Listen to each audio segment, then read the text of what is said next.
Hi guys, welcome to a new video. In this video, we're making this gathered bustier dress. If it is something you like, keep watching. Please don't forget to like, comment, share, subscribe, and turn on notifications so you'll be notified whenever I make a new post. The first thing you're going to be needing is your basic bodice pattern. So here I have my chest line, which is my bust measurement divided by 6 plus 1.5. I took from my shoulder to my bust point to my under bust and to my waistline, adding some allowances for the joining by the side and underneath. Also, the neck width is 3 inches while the depth is 1.5. There's also that, as you can see on the pattern paper, for just the back because the front doesn't have a dart. I'm also going to be adding 1 inch allowance for my zipper.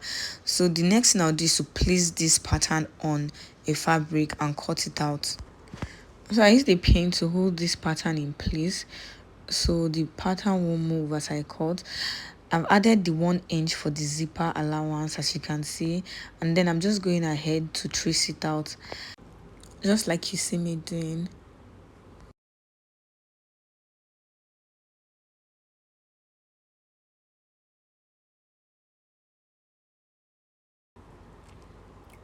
So after I'm done tracing out by the zip allowance, I like to go in by half an inch just to remove the zip bulge, and then I'm giving a notch at the zipper allowance. Now for the front of this dress, the first thing to do is to determine how low or high you want your v-neck to be. I wanted to go up by 2 inches, but I ended up going up by 1 inch. So after going up by 1 inch, the next thing is to go in by 0.25 to get my yoke. This is me going in by 0.25. After I've done that, the next thing to do is to use your curve rule and connect that line from the top of your chest line to your bust point. So I realized I lost some footage of this. So now I'm going to go ahead and explain how I got to this. After going in by my 0.25, I used my curve rule to connect the line, a curve, to my under bust. And after which, the other part, I just took my curve rule and I went up. You can measure it to half an inch. And then I connected it to the side of the front. And then I ruled the line to get my v-neck from my neckline to the 1 inch I came up from, just like you see me do like this. So I'm going ahead to cut it, and then I've labeled the yoke, my center front. If you look at the thumbnail, you see that there's no darting. There's no dart leg at the center front, so I've gone ahead to close in my dart. Now for the yoke, I'm going to slash and spread, because if you look at it, you see that it has like a small gather just by that dart. Now after slashing is to go ahead and cut on my fabric. The center front will be cut in a fold, while the yoke will be cut in 4. So because I'll be using it as the lining. Now I'm just going ahead to pin the pattern on my fabric so it won't move. I'll go ahead and cut it now. Now I'm adding sewing allowance to the part of this center front that will be joined to the yoke, just like you see me. I've already added allowance to the side and underneath. That is why I didn't add any allowance. Now for the yoke of this dress, the first thing I'm trying to do is to measure 1.5 inch for my slash. After that, I'm pinning it and making sure it stays in place. Then I'll go ahead and trace it out. Don't forget to leave half an inch underneath it, because that's what you'll be using to join it to the center front. I'm going ahead to trim the other parts of it, and that'll be all for the yoke. Don't forget that this will be cut in 4 pieces because I'm using it also for the lining. After cutting out all my pieces, this is what they look like. 2 pieces for the center front because one will serve as the lining. 2 pieces for each side of the yoke because one will serve as the lining.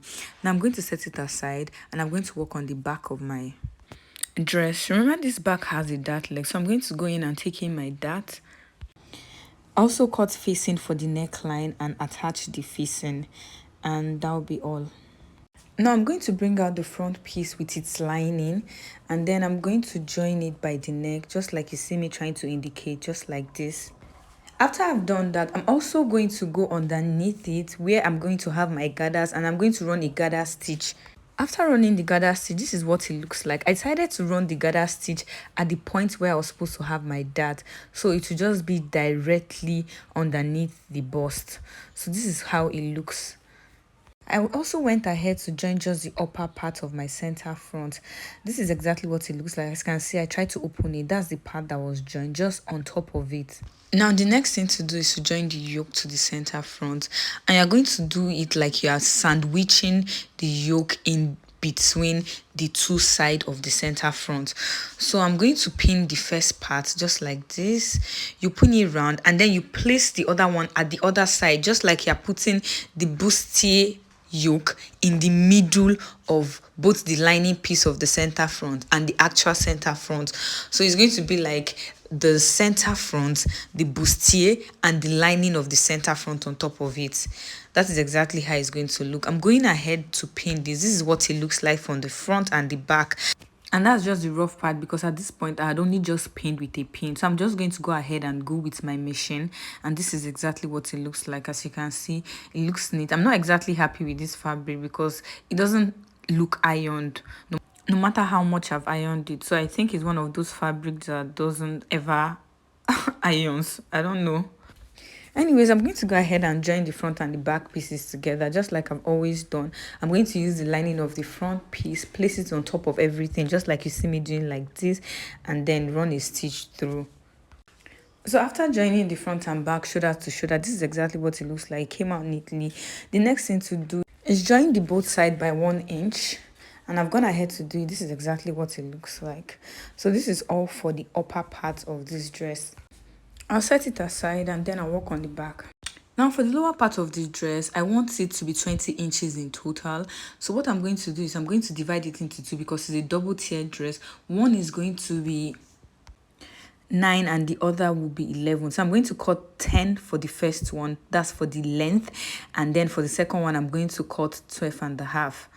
Now to get my gathers for the first tier, I'm going to take my waist measurement and multiply it by 2. My waist is 28, multiplied by 2 is actually 56, but I added 2 extra inch, making it 58 for the width, while the length is actually 10 inch. I'll use half inch to join to the front, and then I'll use the other half inch to join to the second tier. Now for the bottom tier of this, I'm actually going to cut it as 12.5 for the length, because I use half inch to join to the other one, and then I'll use 1 inch to fold. The waist is going to be double to 3 times what I have for the upper tier, which is actually going to give me 116. So I'm going to go ahead and run a gather stitch and join the lower tier to the upper tier. So after running a gather stitch and joining the lower part to the upper part, this is exactly what it looks like. In case you don't know, you don't have a gather foot, you can actually use number 5 on your machine. That's the loose part of your stitching. Then you'll be able to drag it. That's exactly how I achieved this.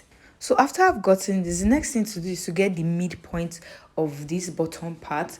After getting the midpoint of the bottom part, I'm going to place a point, a mark, so that I'll be able to identify it, because I'm going to be placing the upper part and the lower part midpoint to midpoint. So this is all for the lower part of this dress. The next thing I'm going to do now is to attach this lower part to the upper part of the dress. So I've also gone ahead to notch the midpoint of the upper part of this dress, just as you can see. So I'm placing them midpoint to midpoint, and then I'm going to be sewing using half inch round to the end of both sides of this dress. You can choose to pin yours down to the ends of the sides if you know you have difficulty in joining, but this is okay for me, so I'm just going to go ahead and join it. After joining the lower part and the upper part to each other, this is exactly what it looks like. This is what it looks like. The next thing I'm going to do is to go ahead and put in my zipper at the back and join the sides. Before that, I'm going to be cutting my hand. And this is like a little puff sleeve, so it has rubber at the tip of the sleeve, and then you're just going to pleat it a little bit to the gown. So this is me actually trying to cut out the arm of this. This is just like a freehand measurement, and I'm only working with what is left of my fabric.